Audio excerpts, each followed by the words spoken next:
Sebenarnya dalam fiqh forensik, kalau kita belajar dalam fiqh forensik, cerita Nabi Yusuf ni antara salah satu dalil dan juga kaedah forensik. Bayangkan seorang suami buka pintu, tengok dalam bilik ada seorang lelaki pemuda yang kacak, baju dalam keadaan tak terurus, koyak, belakang tu ada isteri juga dalam pakaian yang tak ni. Nabi tak sedih, Nabi tak kecewa. Tapi bila Nabi teringat kisah Nabi-Nabi yang lain, Nabi sebut, bila aku teringatkan Nabi Yusuf lebih hebat diuji berbanding aku lupa aku punya ujian. Kisah Nabi Yusuf ni kita nampak daripada terbuang menjadi terbilang. Daripada diletakkan daripada perigi buta yang gelap gelita apa semua tu sampai diduduk di atas istana yang singgasana yang penuh dengan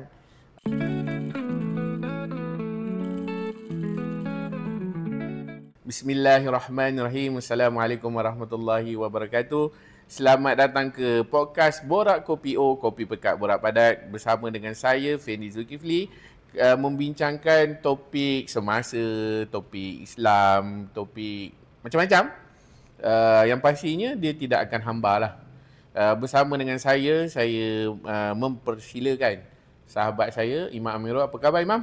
ya, baik alhamdulillah. Alhamdulillah, syukur atas nikmat yang Allah telah berikan kita ni.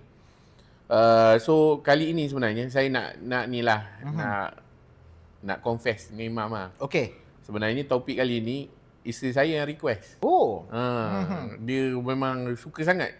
Tak tahulah kenapa. Mungkin sebab yalah bila kita sebut je pasal susuk apa Nabi Yusuf ni, dia yalah yang mana dalam Al-Quran menggambarkan Betul. seorang yang sangat hebat, rupa paras yang sangat tampan kan. So mungkin dengan itu, dan juga sebenarnya surah ni sangat unik. Okey. Sebabnya dia start daripada awal kan. Nabi Yusuf ni daripada zaman dia kecil dia bermimpi. Betul. Sehingga dia dewasa, dia menjadi seorang orang kata orang yang pembesar kan, pembesar bendahara bahagian ni kan. So mungkin sebab itu, dan saya rasa topik ini memang yalah tak banyak orang cover, tapi kita cuba selam bersama dengan Imam lah. Okey. Kan. So mungkin kita pergi terus kepada soalan pertama lah. Ceritakan sikit siapa sebenarnya Nabi Yusuf ni. Okey, baik. Kita bila cerita tentang Nabi Yusuf alaihissalam, pertama kita kena kenal lah siapakah itu Nabi Yusuf alaihissalam. Seorang Nabi yang Allah utuskan di kalangan Bani Israel. Nabi Yusuf ni dia anak kepada Nabi Yaqub. Kalau ikut nama dia lah. Nabi Yusuf, Yusuf bin Yaqub, Yaqub bin Ishaq, Ishaq bin Ibrahim, Ibrahim bin Azar, Azar bin Nahur, Nahur bin Saruh, Saruh bin Falih, Falih bin Abir, Abir bin Salih, Salih bin Arfakhshas, Arfakhshas bin Sam, Sam bin Nuh, Nuh bin Lamik, Lamik bin Matushalah, Matushalah bin Akhnuh, Akhnuh ni Nabi Idris, Akhnuh bin Yarid, Yarid bin Mahlail, Mahlail bin Kinan bin Anush bin Shis bin Adam alaihissalam. Tu nama panjang dia lah. Memang apa ya? Nak ulang balik. Nak ulang balik. Apa tadi bin Abir? Bin Abir. Falih bin Abir bin Salih. So tu moyang dia lah, moyang dia. Moyang kepada Nabi Ibrahim alaihissalam. Okey, dia daripada Nabi Yaqub. Nabi Yaqub ni dia ada 12 orang anak. Okey, salah seorang anak dia dari Nabi Yaqub dia ada 4 orang isteri. Kemudian Nabi Yusuf alaihissalam, kita nak cerita ni Nabi Yusuf ni dia seorang adik-beradik. Dia 2 beradik dengan Bunyamin. Satu ibu. Satu ibu, 2 adik-beradik.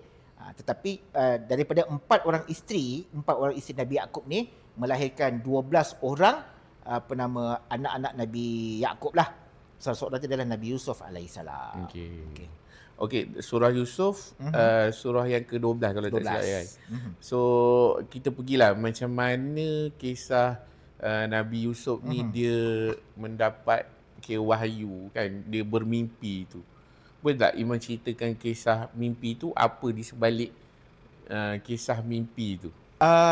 Mimpi yang mana? Nabi Yusuf dia mimpi. Ni mimpi yang apa ni 11 bintang matahari, sebelah lepas tu bintang. bulan semua sujud. Okey. Nabi dalam surah Yusuf, iz qala yusufu li abihi ya abati inni ra'aitu ahada asyara kawkaba wa syamsa wal qamar ra'aituhum li sajidin.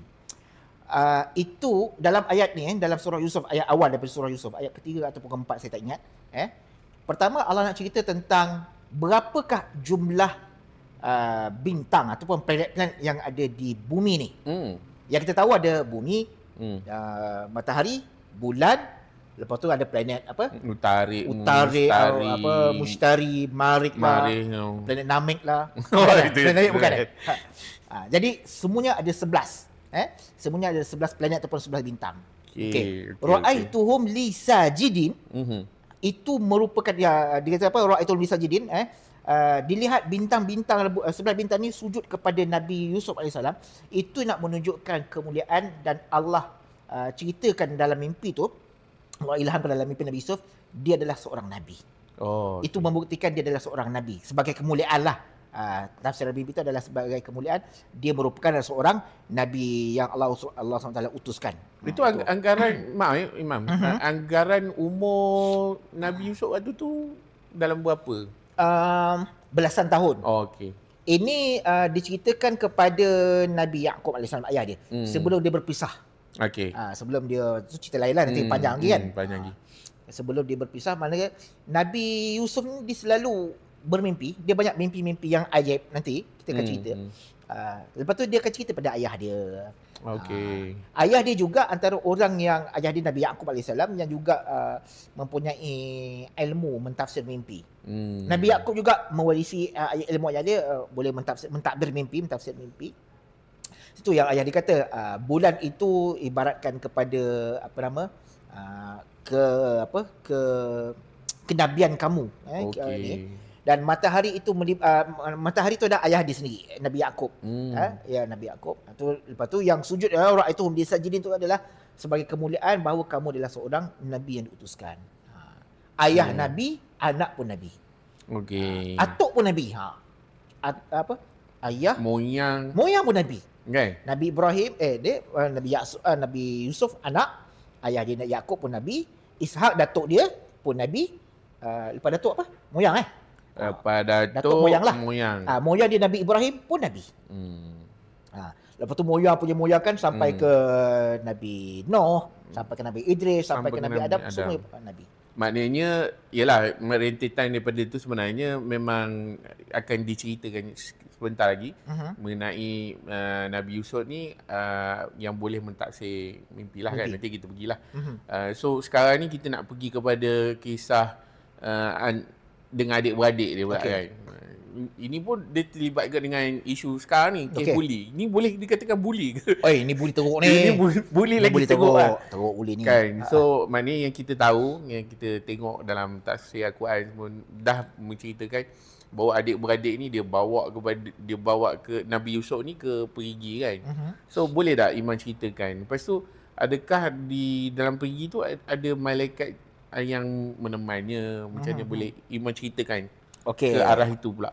Dia ceritanya bermula Nabi Yusuf ni dia merupakan anak kesayangan pada ayah dia lah. Ya. Nabi Yusuf ni anak kesayangan. Dia dan Bunyamin. Bunyamin ni tak adalah, Bunyamin ni kurang sikit. Walaupun Bunyamin dia abang ni. Bunyamin Yusuf Bunyamin abang. Okey. Bunyamin abang. Kalau tak silap lah, Bunyamin abang, Yusuf ni adik. Okey. Tapi anak keberapa saya tak ingat. Anak keberapa, mungkin anak keempat ataupun anak kelima lah, sebab dia isteri yang kedua. Okey. Nabi Yusuf alaihissalam ni, sebenarnya saya suka nama Yusuf. Okey. Saya pun tahu. Kalau cikgu nanti dapat baby, tak nama Yusuf. Itulah. Okey. Sebab anak saya pun nama Yusuf. Okey. Nabi Yusuf alaihissalam, dia ni anak kesayangan kepada ayah dia. Nabi Yaqub. Sebab Nabi Yusuf ni, ayah dia suruh buat apa dia buat. Maksudnya anak yang taat, anak yang soleh, anak yang taat, dengan cakap ayah, suruh pergi sekolah, suruh belajar, kan. Sampai satu masa, abang-abang dia ni, adik-beradik dia ni, merasa iri hati kerana tidak mendapat perhatian daripada ayahnya yang asyik menangkan Yusuf, asyik lebihkan kasih sayang tu kepada Yusuf. Satu hari adik-beradik dia ni plan macam mana kita nak tarik balik perhatian ayah, supaya ayah tak tengok kepada Yusuf saja, tak pandang pada Yusuf saja, tapi beri perhatian kepada adik yang lain. Okey. Ada yang mencadangkan kita mesti hilangkan Yusuf. Dia tak sebut dibunuh. Kita mesti hilangkan Yusuf. Okey. Jadi mereka pun merancang, jumpa ayah dia, wahai ayah, kita nak pergi memburu. Boleh tak kami nak ajak Yusuf sekali? Tak boleh. Yusuf tengah belajar tu, dia sekolah, dia nak SPM. Umur dia 17 tahun. Okey.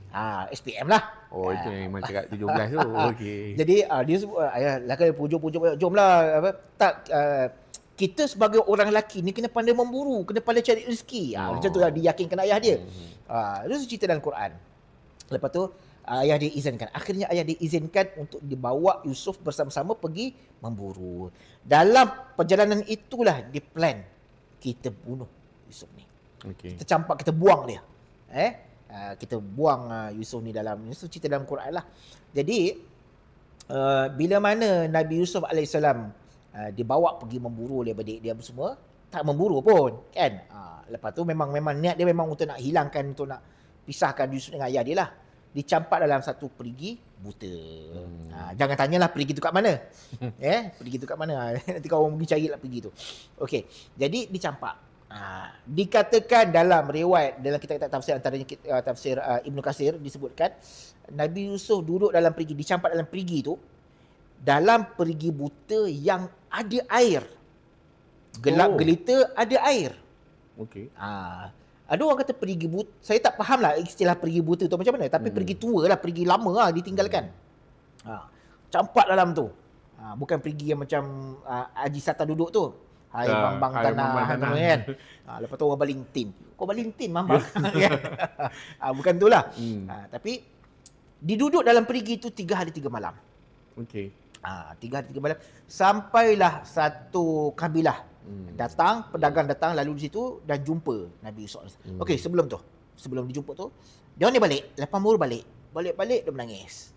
Nangis buat cerita, bawa baju Nabi Yusuf kan, bidamin kazib, baju yang ada darah palsu tu, cakap dekat ayah dia, Yusuf kena makan serigala lah apa semua kan. Wa akalahu zib. Wa akalahu zib ni serigala lah. Dimakan oleh serigala. Dibawa baju pada ayah dia. Kami minta maaf ayah, kami tak dapat jaga Yusuf. Yusuf akhirnya kena terkam, kena makan dengan serigala apa semua. Okey, buktinya ni baju. Dari sudut forensik, ni nak cerita sikit. Dari sudut forensik, sebenarnya dalam fake forensik, kalau kita belajar dalam fake forensik, cerita Nabi Yusuf ni antara salah satu dalil dan juga kaedah forensik. Okey, adik-beradik Nabi Yusuf ni, dia bawa baju, patah balik, dia bawa baju pergi ke ayah dia, tunjuk ini baju Yusuf yang ada kesan darah. Bidamin kazir, ada darah darah yang Nabi Yusuf. Okey. Secara logiknya, kalau Yusuf diterkam, dimakan oleh serigala, adakah serigala buka baju lo baru makan Yusuf? Logiknya. Macam mana adik-beradik dia boleh bawa balik baju tu yang ada kesan darah tu, dengan lengkap baju tu, cuma ada darah je, tak ada koyak-koyak sangatlah. Ada darah je. Maknanya kalau kata ni dia sempat buka baju Yusuf. Sempat buka baju Yusuf tu. Atau serigala tu yang buka baju. Tak logik kan? Di salah satu kaedah yang forensik guna. Dalam forensik dia cerita dalam benda ni. Menarik. Dia ambil kisah Nabi Yusuf ni. Dia ambil kisah Nabi Yusuf sebagai dalil. Baru kalau kita nak kata, ini bukan serigala. Ini bukan serigala. Ini adalah khianat daripada adik-beradik Nabi Yusuf sendiri. Bapak dia tahu sebenarnya. Nabi Yaqub tahu. Tapi Nabi Yaqub sedih lah. Nabi Yaqub sedih. Dia nak hukum macam ni. Sebab ni adik-beradik ramai ni. Dia tak tahu nak salahkan siapa punya angka, siapa pelai apa semua. Jadi masing-masing tak mengaku. Tapi dia tahu yang ini adalah tipu. Bukan darah serigala. Sebab boleh tahulah darah tu adalah bukan darah manusia. Dia kata darah Nabi Yusuf tapi bukan darah manusia. Boleh bau. Dia orang kata sains forensik ni, dia sebenarnya terlalu luas. Kadang-kadang kita tak pelik sains forensik ni dia ambil daripada kisah para Nabi. Yang berlaku zaman Nabi, dia ambil contoh. So macam mana Nabi Yaqub AS boleh tahu yang itu adalah damin kazib, darah tipu. Satu. Yang kedua, logik akan kita ceritakan tadi, macam mana serigala boleh makan Nabi Yusuf. Dia buka baju dulu, butang satu-satu kan, baru makan. Lepas tu baju tu dia boleh ambil, bawa balik, tunjuk ke ayah dia. Menipu lah. Okay. Tak bijak sangat lah. Tak bijak lah. Tak bijak. Okay. Tak clean lah. Buat kerja tak clean. Ini buat kerja tak clean. Okay. Balik kepada Nabi Yusuf. Nabi Yusuf dibuang di perigi buta. 3 hari 3 malam. Akhirnya dijumpa oleh satu pedagang. Yang pedagang ni nama pun pedagang. Dia fikir duit je lah. Dia jumpa Nabi Yusuf. Tengok oh ini boleh jual ni. Asal benda boleh jual, dia jual. Dia jual Nabi Yusuf. Asal boleh jual. Wa qala alladhi ishtarahu min Misra dibawa Nabi Yusuf. Nabi Yusuf ni dia asal di Palestin. Dibawa Nabi Yusuf pergi ke Mesir. Wa qala alladhi ishtarahu min Misra limraatihi. Dia bawa pergi ke Mesir. Lepas tu dia pergi jual. Jual kat pasar. Dan yang beli Nabi Yusuf tu adalah pembesar, seorang pembesar ataupun menteri lah Mesir yang beli Nabi Yusuf tu. Dah terlajak soalan tu. Betul, dah terlajak lah. Terlajak, okey. Ada tak macam hadis atau riwayat yang menyatakan betapa kacaknya Nabi Yusuf ni? Sebab yang saya pernah dengar cerita sampai kalau orang wanita ni bila Nabi Yusuf ni lalu je sampai tergigih, terpotong jari. Macam ada tak hadis-hadis yang menceritakan pasal kehandsomean? Kehandsomean tu Nabi Yusuf tu. Dalam Al-Quran Allah sebut. Dalam Al-Quran Allah sebut bila mana Nabi Yusuf maknanya daripada kecil dia, daripada 17 tahun tu memang dia dah kacak lah. Betul? Okey. Sebab bila pegawai pula ataupun pedagang-pedagang ni dia tengok Nabi Yusuf ni muda, kacak, handsome. Dalam fikir dia ni barang baik boleh jual. Ini barang baik boleh jual, kita pergi pasar Mesir. Pergi Mesir, pergi kat pasar, jual Nabi Yusuf. Nabi Yusuf dijual. Okey, bila mana Nabi Yusuf dijual, dibeli oleh waqala dzisharah min Misr. Dibeli oleh pembesar-pembesar Mesir, kemudian dibawa balik ke istana. Apa kata pembesar Mesir? Akrimi maswahu asa ayam fa'ana au natakhizahu walada. Dia tengok rupa parah cantik, handsome apa semua ni, maswah ayam fa'ana, mungkin boleh kita jadikan dia sebagai orang yang boleh dimanfaatkan, pegawai ke apa ke, pekerja ke apa ke, au natakhizahu, ataupun kita ambil dia nak angkat lah senang. Jadi dia ambil, disimpan Nabi Yusuf tu dalam istana. Dalam istana Raja Mesir lah. Tapi bukan raja yang beli, tapi pegawai yang beli. Menteri dia yang beli. Okey. Rujuk kepada tadi apa? Handsome tadi tu. Juga dicerita dalam Al-Quran. Bila mana Nabi Yusuf alaihissalam dibawa. Mula-mula, tapi sebelum tu lah. Bila mana Nabi Yusuf ni dah dewasa. Nabi Yusuf ni dewasa, maka isteri pembesar tadi tu, dipanggil dalam Quran Imra'atul Aziz. Imra'atul Aziz ni maksudnya pembesar, bukan nama dia tu Aziz. Bukan nama menteri tu Aziz, tapi Imra'atul Aziz maksudnya pembesar lah. Okey, pembesar ataupun menteri, kita panggil menteri lah. Menteri Mesir ni pada ketika itu ada yang mengatakan dia menteri keuangan lah. Tak apalah menteri apa pun.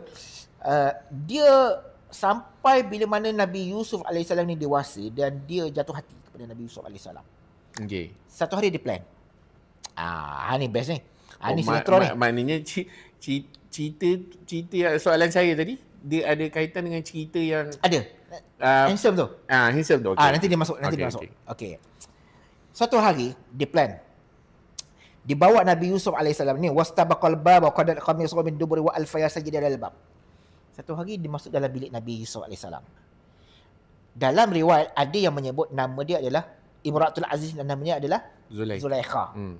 Ada yang sebut namanya Zulaikha, ada yang sebut nama dia Zadikha, ada juga dalam riwayat tafsir dia disebut sebagai Ra'il. Ada 3 nama. Saya tak ingat dalam tafsir Qutubi ataupun Al-Lusi yang sebut Ra'il. So, 3-3 ni adalah riwayat Israiliyat yang dia bawa datang dalam kitab tafsir lah. Tak apa kita nak pakai ataupun tak, sebab Nabi dah bagi panduan. Mana-mana Israiliyat ni kamu boleh dengar, kamu boleh ambil ataupun kamu tak nak ambil, terpulang dari kamu. Tak wajib pun. Tapi kalau kita nak pakai, pakailah.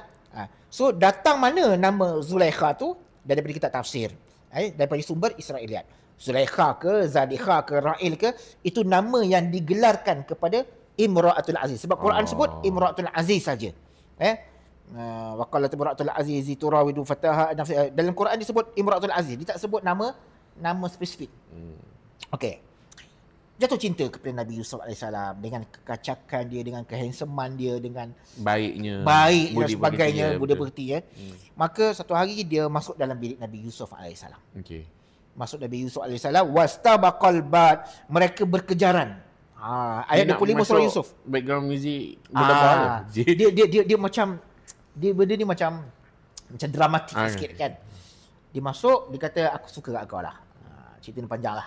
Aku minat kat kau wahai Yusuf. Mari dah sini wahai Yusuf. Aku minat kat kau. Dia dengan pakaian yang menggoda dan apa semua. Wastabaqal bab wa qadat qamisahu.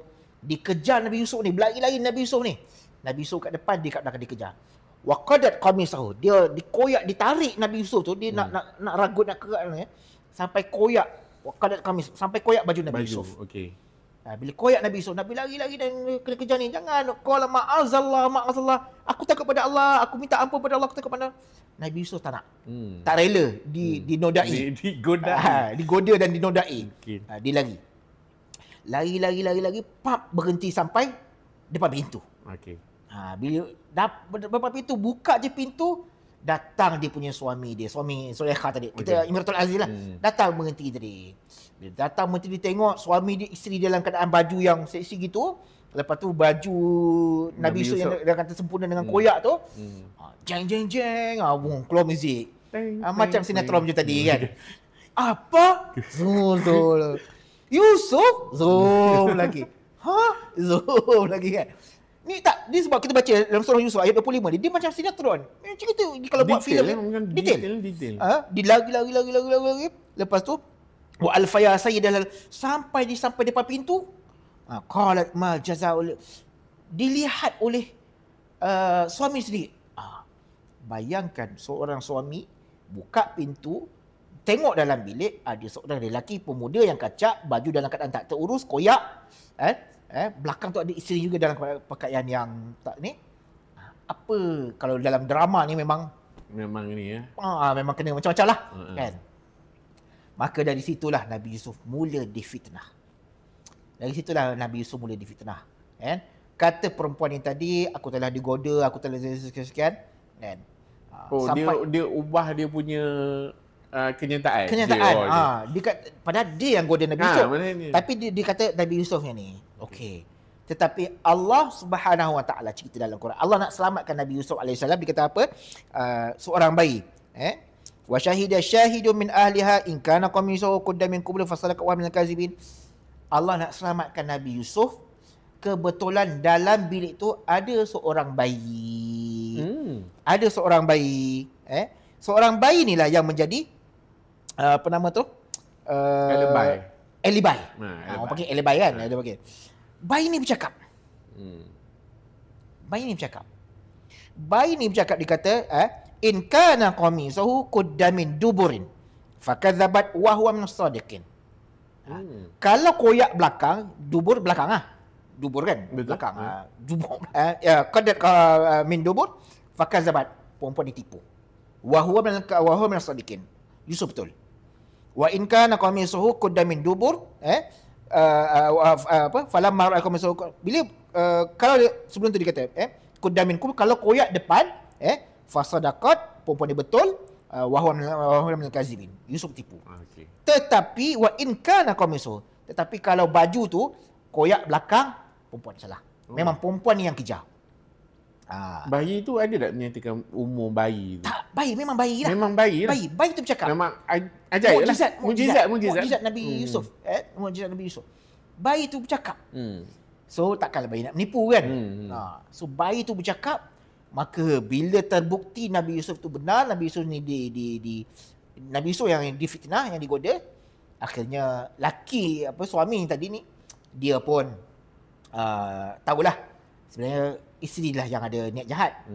Tetapi nak jaga air muka isteri, nak jaga kedudukan dia, jawatan dia, dipenjarakan Nabi Yusuf alaihissalam. Tapi sebelum tu ada cerita, dia pergi cerita dekat dia punya kawan-kawan dia. Yusuf ni handsome, aku tergoda, aku sekian. Oh, dia buat cerita pula. Dia buat cerita. Okey. Orang tak percayalah. Yusuf macam malaikat, kan? Sampai apa nama dikata sampai terpotong jari, saya tak ingat dalam ayat ke berapa, nanti saya nak cari balik. Sampai apa nama diberikan apple kan, dibagi buah ni, okey kamu nak ni. Falamma sima'at bimakrihin wa arsalat ilaihi wa atadat lahu dan mutakan wa atat kullu wahidatin minhunna sikiran wa qalat takhruj alaihin. Kalau kamu tak percaya, ringkas cerita ni lah. Kalau kamu tak percaya, aku jemput dia, aku jemput Nabi Yusuf datang kepada kamu dan aku bagi kamu, aku hidangkan kepada kamu apple, makanlah dan pisau. Okey. Masing-masing macam biasalah makan istana kan, makan istana ada apple, ada pisau lah makan ni kan. Okey. Ketika mana orang sedang sibuk makan, tengah makan, tengah potong pisau lah, tengah potong apple, potong buah lah, potong buah. Apa nama dia kata wahid wa atat kullu wahid minhu, dibawa Nabi Yusuf ni keluar. Okey. Nabi Yusuf lalu depannya. Macam orang kata apa, kawat pembarisan. Nabi Yusuf lalu depan orang-orang yang tengah makan ni. Catwalk kan. Ni datin-datin ni semua ni tengah makan ni semua ni kan. Nabi Yusuf lalu. Bila Nabi Yusuf lalu ni, falamma ra'aynahu akbarnahu wa qatta'na aydiyahun. Bukan potong buah, potong tangan. Punya terpesona melihat kehandsomean Nabi Yusuf alaihissalam. Ini Quran cerita. Memang handsome sungguh. Wa qulna ha'a lillahi ma hadza basharan in hadza illa malakun karim. Ini bukan manusia. Ini mesti malaikat. The angel. Ini bukan manusia. Manusia mana dia handsome macam ni? Kan? Tambah lagi kalau dia orang Jawa kan. Hidup penyek tu. Ini bukan manusia ni, kan? Ini illa malakun karim, melainkan dia adalah seorang malaikat yang mulia. Okey. Sampai macam tu. Wa qata'na aydiyahum, sampai terpotong je.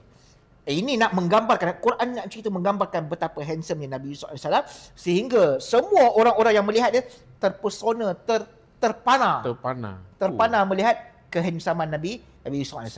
Lepas tu barulah yang perempuan tadi tu yang kata Zulaikha tu, dia kata, macam mana aku tak tergoda? Korang pun sampai potong tangan, macam mana aku tak tergoda? Dia nak katakan memang Nabi Yusuf ni handsome lah. Lepas tu dia kata, qala rabbi sijnu ahabbu ilayya mimma yad'un. Bila mana Nabi Yusuf nak dihukum, Nabi Yusuf dijatuhkan hukuman, dia kata, wahai Tuhanku, aku lebih suka rebus sijni ahabbu ilayya mimma yad'un. Aku lebih suka duduk dalam penjara. Sebab tak tahan dengan ujian yang ada dalam istana tu. Ingat duduk dalam istana okeylah, kan? Rupanya kena fitnah. Lebih baik Nabi Yusuf lebih pilih untuk duduk dalam penjara berbanding duduk dengan pembesar-pembesar ataupun dengan kemewahan yang berada depan mata itulah. Besar dugaan Nabi Yusuf. Nak cerita dugaan Nabi Yusuf ni, ujian Nabi Yusuf ni menjadi satu benchmark kepada Nabi SAW, Nabi kita, Nabi Muhammad SAW. Nabi SAW setiap kali bila mana diuji, kita tahulah cerita Nabi diuji dalam peperangan, Nabi diuji ketika kena bakar 13 tahun dakwah apa semua. Tapi bila Nabi ingat balik, Nabi tak sedih, Nabi tak kecewa. Tapi bila Nabi teringat kisah Nabi-Nabi yang lain, Nabi sebut, bila aku teringatkan Nabi Yusuf lebih hebat diuji berbanding aku lupa aku punya ujian. So tak kata Nabi tu, kita baca sirah Nabi kan, Nabi tu dah diuji teruk dah. Dengan kafir Quraisy nak bunuh dia, nak tangkap dia, kena dia halau, lepas tu dia kena racun, macam-macam lah. Tapi bila teringat kisah Nabi Yusuf alaihissalam, Nabi Yusuf lagi teruk diuji. Maka dia kata, ujian aku tak seberapa, tak sedahsyat ujian yang Nabi Yusuf. Sebab Nabi Yusuf dibuang dan dibunuh oleh adik-beradik. Ni Nabi kita, Nabi SAW, dihalau, dipeluk oleh keluarga je, orang kafir Mekah je. Kan? Orang-orang luar je, daripada Bani Makhzum dan Bani yang lain lah. Kan? Tapi Nabi Yusuf ni adik-beradik sendiri. Saudara sedaging yang buang dia, yang halau dia. Yang nak bunuh dia. So dia kata Nabi Yusuf ni ujian dia lebih besar. Betul. Handsome, saya kata orang handsome ni ujian dia besar. Macam kita lah. Tuan jangan jadi orang handsome sangat. Tak, gurau. Jangan nak handsome sangat lah. Orang handsome ni dia memang ujian dia besar. Betul. Orang handsome ujian dia besar.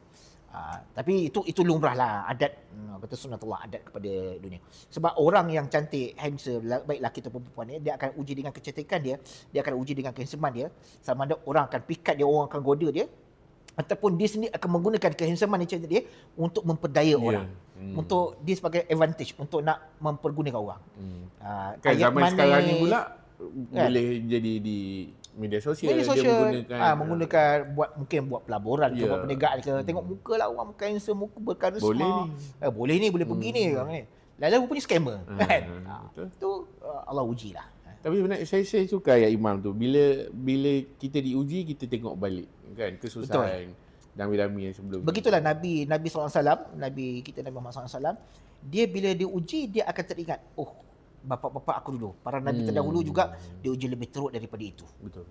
Jadi dia menyebabkan dia rasa, itu healing Nabi healing. So Nabi tak terlalu sedih, Nabi tak terlalu kecewa bila mana Nabi diuji, tapi bila dia ingat balik para Nabi dulu lebih teruk. Sebab tu dalam Al-Quran ni dia banyak cerita pasal sejarah. Betul. Untuk kita relate pada zaman sekarang. Betul. Okey. Balik kepada Zulaikha tadi kan. Okey, Zulaikha. Kan. Bila sebut Yusuf dan Zulaikha kan. Kalau tak silap akhirnya mereka berkahwin. Ataupun ada yang kisah lain. Dan seandainya kalau ya, apa yang menyebabkan Nabi Yusuf ni terima orang yang fitnah dia, dia jadikan isteri? Macam mana?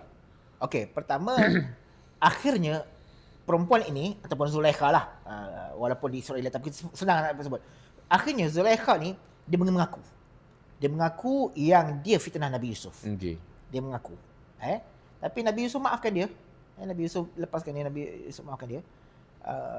Dia mengaku. Lepas tu cerita tentang Nabi Yusuf kahwin dengan Zulaikha tu tak betul lah. Sekian orang baca yang doa kahwin tu kan, doa kahwin kan, doa pengantin tu kan. Allahumma alif baina arusain kama alafta baina Yusuf wa Zulaikha. Doa kemul doa lah. Mungkin disatukan di sudut kefahaman tapi bukan berkahwin. Nabi Yusuf tidak berkahwin dengan Zulaikha lah. Nabi Yusuf tidak berkahwin dengan Zulaikha. Tapi Zulaikha tu kan masih lagi isteri kepada Al-Aziz tadi tu. Itu cerita dia lah. Tapi akhirnya memang Yusuf Zulaikha tu dia mengaku lah. Dia mengaku kepada Yusuf yang dia yang fitnah. Okey, faham. Dia kata macam mana aku tak boleh nak fitnah, kau tengoklah Yusuf. Kan macam mana Yusuf punya kehansaman dia. Itu sebab dia sampai dia nak melepaskan diri sebab dia fitnah. Saya nak cuba relate kan kisah fitnah ni, dan inilah kita pada zaman sekarang ni kan. Zaman yang fitnah ni lebih mudah kan. Hanya di hujung jari. Mungkin apa pandangan Imam tentang isu fitnah ni? Tadi kita dah sebenarnya kisah ni menarik tau sebab satu bully kan. Sekarang isu bully. Isu fitnah ni saya rasa mungkin takkan ada kesudahannya. Apa pandangan Imam tentang fitnah? Daripada seorang dia membawa kepada kadang-kadang kita pernah dengar ada satu istilah kan, orang kata ada istilah daripada kau fitnah aku lebih baik kau bunuh aku je, kau tikam aku kan daripada kau fitnah aku. Sebab memang Al-Quran sebut wal fitnah tu asyaddu minal qatl. Fitnah itu lebih dahsyat daripada membunuh. Sebab itulah orang Melayu kata kau daripada kau cakap-cakap kau maki aku, kau fitnah aku, baik kau bunuh je aku. Bunuh je lah. Saya tak masalah. Kan? Kau daripada kau dendam aku, kau fitnah aku apa semua. Memang begitu. Dan fitnah ni memang satu benda yang wujud dalam dunia ni, yang sebenarnya fitnah ni kita jangan bangunkan dia. Fitnah ni ada. Mana-mana tempat, mana-mana keadaan, mana-mana umat, mana-mana zaman, fitnah ni ada. Cuma kita jangan kejut dia. Biar dia tidur. Fitnahnya biar dia tidur. Jangan bangkitkan dia, jangan timbulkan dia, jangan wujudkan dia. Tapi bila fitnah ni wujud, fitnah keluar, kan? Fitnah ni dia akan merosakkan satu negara, satu masyarakat, semua akan rosak. Hanya dengan satu fitnah. Tengoklah ambil pengajaran kisah-kisah kerajaan-kerajaan dulu ataupun orang dulu kan, zaman-zaman silam, umat-umat terdahulu, kaum terdahulu, ada yang musnah, tumbang hanya kerana satu fitnah. Betul. Hanya kerana fitnah yang digembar-gemburkan sebagainya, runtuh satu kerajaan dan sebagainya. Itu fitnah dia bahaya. Lebih baik kalau kau dengki sangat dengan aku bunuh je. Itu bahaya. Sebab tu kita jangan mudah terpedaya dengan cakap-cakap orang tanpa kita tabayun, tanpa kita selidik, sebab boleh jadi itu adalah fitnah. Boleh jadi itu. Macam mana Nabi Yusuf. Tapi Nabi Yusuf disebabkan ada alibi, Allah selamatkan dia. Allah selamatkan dia. Tetapi kalaulah kata itulah akan jadi fitnah. Walaupun begitu tetap Nabi Yusuf terima redha dengan Allah Subhanahu Taala dan dipilih untuk duduk dalam penjara. Okey, sebut pasal penjara ni kita pergi kepada kisah apabila Nabi Yusuf ni di penjara. Boleh Iman ceritakan pula yang dia mentafsir mimpi pada banduan. So macam mana? Boleh? Saya tak ingat secara detail kisah dia. Memang dalam penjara tu Nabi Yusuf ni dia menjadi guru. Dalam bila banduan-banduan dalam penjara dia tengok Nabi Yusuf ni seorang yang bijak, pandai, cerdik apa semua ni. Akhirnya dia kata, kau boleh tolong tak? Kau tahu tak, tadi aku mimpi sekian, kau boleh tolong tafsirkan tak? Bila ditafsir-tafsir, betul. Sebab Nabi Yusuf ni dia memang ada keilmuan dari sudut mentafsir mimpi. Memang dia ada kepakaran di situ, dia mewarisi ayah dia. Bahkan ulama zaman sekarang, ulama ketika ini pun ada orang yang memang mampu mentafsir mimpi, antaranya Imam Ibn Sirin. Imam Ibn Sirin antara ulama yang mampu mentadbir ataupun mentafsir mimpi. Okey. Jadi Nabi Yusuf ni dia cerita kat banduan, kau mimpi apa? Okey, aku tafsir ni. Jadi bila dia terlalu kerap sangat mentafsir mimpi banduan-banduan yang ada dalam penjara ni, akhirnya dia ni dipandang oleh menteri, oleh pembesar-pembesar Mesir ni. Maka dia kata, okey, yang ni ada guna. So, dilepaskan. Daripada situlah Nabi Yusuf ni dijadikan sebagai menteri, dijadikan sebagai pegawai istana. Jadi diangkat jadi pegawai istana, dilepaskan daripada penjara, dan tugas dia adalah untuk menjadi pendamping kepada raja dan mentadbir mimpi-mimpi raja. Tak ada setengah kata sebagai bahagian bendahara, bahagian keuangan kan? Macam itulah pegawai lah. Pegawai lah. Bendahara lah. Bendahara ni apa? Orang panggil apa kalau bendahara ni? Menteri Kewangan. Menteri Kewangan lah. Bendahara lah kan. Okey, tak apalah. Dia jadi Menteri Kewangan lah. Okay. So, sekejap saya nak sambung juga. Kan ada yang Nabi Yusuf AS, dia mentafsir mimpi kepada Raja Mesir yang 7 malam kemarau. Boleh ceritakan sikit mah. Okey, sebelum tu di mimpi dia banyak. Mimpi banyak. Ada yang dimimpi lembu kurus makan lembu gemuk kan. Lepas tu ada mimpi 7 tahun kemarau, 7 tahun kering lah apa semua tu. Itu mimpi-mimpi bukan mimpi 7 kemarau tu, mimpi 7 tangkai kering apa tah. Saya lupa dah mimpi tu detail. Jadi itu adalah mimpi raja yang ditakbirkan. 7 lembu, Raja memimpi 7 lembu gemuk dimakan 7 lembu kurus. Okay. Dan 7 tangkai hijau serta 7 tangkai kering, macam tu lah. Itu menunjukkan bumi Mesir pada ketika itu akan dilanda kemarau selama 7 tahun. Okey, akan dilanda kemarau selama 7 tahun. Jadi ketika itu Nabi Yusuf memberikan cadangan berdasarkan tafsiran mimpi dia. Dia kata, wahai tuanku, kita kena banyakkan tanaman, tetapi hasil tanaman kita kena bagi 2. Okey. Satu untuk dimakan dan dijual, dan satu lagi untuk disimpan. Simpan untuk 7 tahun. Simpan untuk 7 tahun. Okey, untuk isu kemarau ni, kita kena buat empangan. Kita kena buat empangan. Dan alhamdulillah masa saya belajar di Mesir, saya sempat pergi ke empangan. Bukan empangan, dipanggil apa? Kincir air. Saya sempat pergi ke kincir air Nabi Yusuf. Masih ada lagi. Sekarang wallahualam, saya masa tu saya pergi ke Mesir masa tu tahun 2001 ataupun 2002. 2001 ataupun 2002, dan saya sempat pergi melawat ke kincir air Nabi Yusuf AS di Fayum. Masih ada lagi wallahualam sekarang ada ataupun tidak. Berfungsi lagi lah. Fungsi lagi? Memang ada air. Kincir air tu ada. Itulah kincir air Nabi Yusuf AS di Fayum tu, dan kat situ memang ada ladang lah. Kat situ ada ladang. Cuma ladang tu dah banyak kering, dah banyak apa semua. Dan itulah jasa Nabi Yusuf AS kepada rakyat Mesir yang diarahkan oleh raja berdasarkan mimpi, takbir mimpi tu. Dia kata kita akan dilanda kemarau selama 7 tahun. Okey, kita kena buat empangan. Kita kena buat kincir air. Kita kena buat tanaman macam ni. Okey, kita kena buat gudang. Kita simpan makanan. Sebahagian makan, sebahagian simpan, dan sebahagian makan dan sebahagian disimpan. Itu antara teknologi ataupun kebijaksanaan Nabi Yusuf AS. Dan benda itu benar-benar berlaku, dan terbuktilah tafsiran mimpi Nabi Yusuf itu adalah benar. So, Sian, kan mana kisah Nabi tu daripada kesusahan. Kita nak cerita happy ending dia. Macam mana Nabi Yusuf bertemu dengan keluarganya. Itulah kisah Nabi Yusuf ni. Kita nampak daripada terbuang menjadi terbilang. Daripada diletakkan daripada perigi buta yang gelap gelita apa semua tu, sampai diduduk di atas istana yang singgasana yang penuh dengan kemewahan lah, dengan kerajaan dan sebagainya. Itulah berkat kesabaran ujian Nabi Yusuf AS yang Allah berikan kepada dia. Okey. Cerita pula tentang adik-beradik tadi. Okey. Selepas Nabi Yusuf diangkat menjadi raja, daripada menteri, daripada pegawai jadi naik ke bendara, dari menteri, akhirnya jadi raja Mesir. Sampailah dia jadi raja Mesir. Ketika mana Nabi Yusuf menjadi raja Mesir, maka datanglah rombongan-rombongan yang berdagang daripada seluruh tanah Arab ni, termasuk yang datang daripada Palestin dan semua nak berdagang. Masa dia berdagang tu, kan, dia nampak ada 7-8 orang ni aku kenal. Macam aku kenal. Tapi di mana ya? Macam aku pernah lihat ni, tapi di mana ya? Rupanya yang 7 orang atau 7 ke 8 orang silap yang datang ke Mesir tu adalah abang-abang dia. Abang-abang dia datang. Tapi pada ketika itu bila dia tak nak supaya dia ni orang kenal, Nabi Yusuf ni dia pakai, kalau perempuan dia panggil niqab. Dia panggil niqab. Kalau lelaki dia panggil bulasin. Tutup muka. Dia pakai mask lah. Dia pakai face mask. Dia tutup muka. Satu. Dia tak nak supaya abang boleh kenal dia. Satu.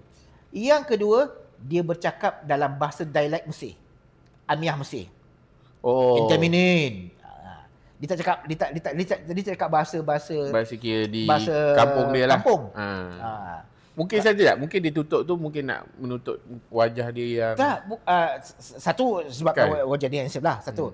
Yang kedua, memang abang dia akan kenal dia. Tengok muka dia abang kenal. Tapi dia asalnya dia nak soal siasat dulu abang dia ni. Soal siasat, kamu datang daripada mana, siapa kamu ni, apa semua. Lepas tu, ada satu riwayat mengatakan, abang dia pada ketika itu datang selain daripada untuk berniaga, tetapi diarahkan oleh ayah dia untuk mencari Yusuf. Maksudnya memang bapa dia pesan, Nabi Yaqub AS pesan, pergi cari adik kamu. Macam mana pula Nabi Yaqub? Tempoh dia, tahu berapa lama? Dia riwayat mengatakan 80 tahun. Nabi Yaqub AS menangis sedih kerana kehilangan Nabi Yusuf AS, kematian Nabi Yusuf AS, yang kematian palsu Nabi Yusuf AS, sehingga menyebabkan Nabi Yaqub ni buta. Bayangkan kalau 80 tahun dia menangis. Kalau masa Nabi Yusuf dibuang, umur Nabi Yaqub maknanya 80 tahun. Umur panjang lah. Sebab Nabi Yusuf dibuang ketika itu umur dia dalam belasan, 17 tahun lebih gitu. Nabi Yaqub AS mungkin dalam 30-an, 40-an gitulah. Kita anggaran kita sajalah. Sehingga buta Sehingga buta. Dia menangis sampai sehingga buta. Okey. Jadi bapa dia arahkan pergi. Carilah macam mana pun bawa balik Yusuf. Cari. Kat mana kamu sorok, kat mana ni. Aku nak tengok Yusuf. Jadi abang tu datanglah sampai ke Mesir. Ada yang confess kot. Sebenarnya saya ada juga orang mengatakan kami nampak Yusuf ada dekat Mesir. Tu abang dia pergi. Abang dia pergi.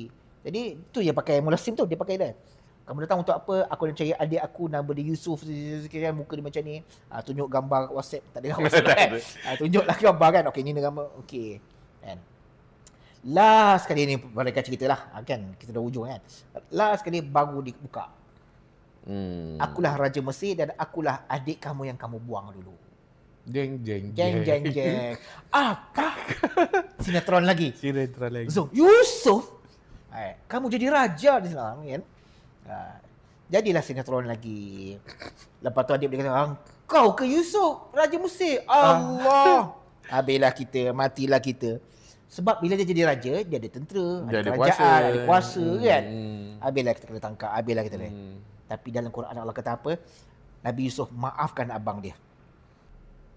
Panjanglah kita ni kan. Okey. Tapi dicerita dalam surah Yusuf, Nabi Yusuf memaafkan abang dia selama 80 tahun dulu, cerita 80 tahun dulu yang nak bunuh dia. Yang campak dalam pergi buta. Nabi Yusuf dia maafkan gitu je, tak apa, aku maafkan kamu. Hebatnya Nabi Yusuf. Hak tu yang Nabi Muhammad ni, Nabi SAW, dia kata, aku tak boleh menandingi ujian, hebatnya ujian yang Nabi Yusuf ni, sehingga dia boleh maafkan gitu je abang dia. Innaka rabbi ghafur rahim. Sebenarnya Allah Maha pengampun lagi Maha penyayang. Dia maafkan gitu je abang dia. Ini hebatnya Nabi Yusuf AS. Last kali dia dapatlah jumpa dengan bapak dia balik. Bapak dia jumpalah. Tu lagi lah panjang lah cerita dia. Ada bapak dia jumpa balik. Ada setengah riwayat mengatakan Allah kembalikan balik penglihatan Nabi Yaqub AS. Dan dia dapat melihat Nabi Yusuf AS. Ada juga riwayat mengatakan dia tak sempat jumpa. Nabi Yaqub dah meninggal dunia. Nabi Yaqub dah meninggal dunia, tak sempat jumpa Nabi Yusuf yang telah pun dewasa dan telah pun menjadi raja Raja Mesir. So jauh perjalanan kita ni. Jauh. Kita tadi cerita daripada kecil sampai ke 80 tahun lah kan. Itu kalau detail satu-satu ni memang banyak lah. Memang banyak lah. So, sebab memang seronok kalau kita baca dalam apa, jadi jangan baca terjemah lah. Okay? Bila kita baca Quran ni, baca surah Yusuf, jangan baca terjemah. Baca tafsiran dia. Itu lebih menarik sebab kisah dia lagi panjang. Lagi baca detail tafsiran dia. Satu. Dan yang kedua, ini tips. Dan saya ada tulis dalam buku saya tulis dalam buku apa nama tu? Permata Ayah Bonda tu. Antara amalan ibu hamil, antara amalan ibu mengandung untuk dapat anak yang cantik, yang pintar, yang cerdik macam Nabi Yusuf tu, bacalah surah Yusuf. Amalkan baca surah Yusuf, bagi ibu-ibu yang mengandung, amalkan baca surah Yusuf. Mudah-mudahan dengan keberkatan kita membaca surah Yusuf tu, Allah lahirkan seorang bayi, seorang anak yang mempunyai wajah yang tampan, yang handsome, dan juga pintar, cerdik dan soleh, beriman. Betul. Dan soleh. Betul. Seperti Nabi Yusuf AS. Tak cukup cantik handsome. Besar-besar jadi scammer. Dia nak handsome, cerdik, cantik, soleh dan beriman. Baru komplit. Komplit. Dan antara yang lain mungkin surah Maryam ni. Surah Maryam untuk anak perempuan. Okey. Mungkin nak last lah. Okay. Kita nak tahu apa intipati, maknanya pesanan imam kepada masyarakat luar sana tentang pengajaran, tentang ibrah yang kita boleh belajar daripada surah Yusuf. Ni. Ringkas saja, kita nak sebut kisah Nabi Yusuf AS ni, kisah para Nabi ni pertama memang banyak ibrah, banyak pengajaran. Antara pengajarannya bagaimana kita nak mendidik jiwa kita menjadi seorang yang sabar dalam menghadapi ujian seperti mana Nabi Yusuf AS menghadapi ujian. Dia bukan hanya dia buang dengan adik-beradik dia, malah kena jual pula kat Mesir. Lepas tu dah kena jual, kena goda pula, kena masuk penjara. Kan? Kena masuk penjara. Lepas tu berdepan pula dengan abang-abang dia tadi ni yang datang ni, kan? Balik dah datang balik ni, kan?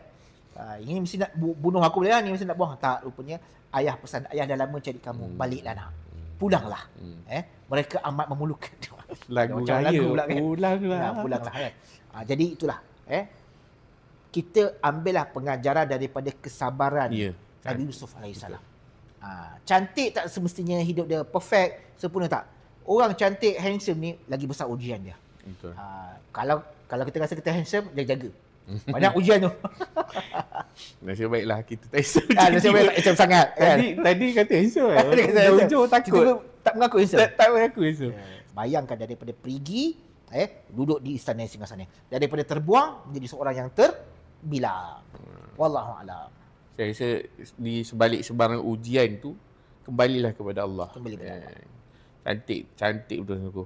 Saya rasa macam dia sebenarnya dia ada kaitan kan. Nama anak saya ada dalam kisah ni, nama anak imam pun ada dalam kisah ni. Oh ya. Kan. So dia macam nama anak saya Yusuf, sentimental. Nama anak cikgu Abir Zulaikha.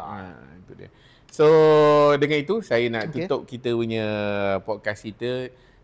Saya nak shout out kepada mereka, terima kasih yang sudi kongsi, yang langgan. Mudah-mudahan apa yang kita bincangkan hari ini memberi manfaat kepada semua orang lah. So saya nak tutup dengan sedikit pantun. Dilempar saudara ke dalam perigi, namun hatinya tetap tenang. Hidayah Allah jadi pengganti, kejayaan tiba setelah menang. So kita tutup, kita jumpa lagi dalam episod seterusnya. Kopi Pekat Borak Padat. Assalamualaikum warahmatullahi wabarakatuh.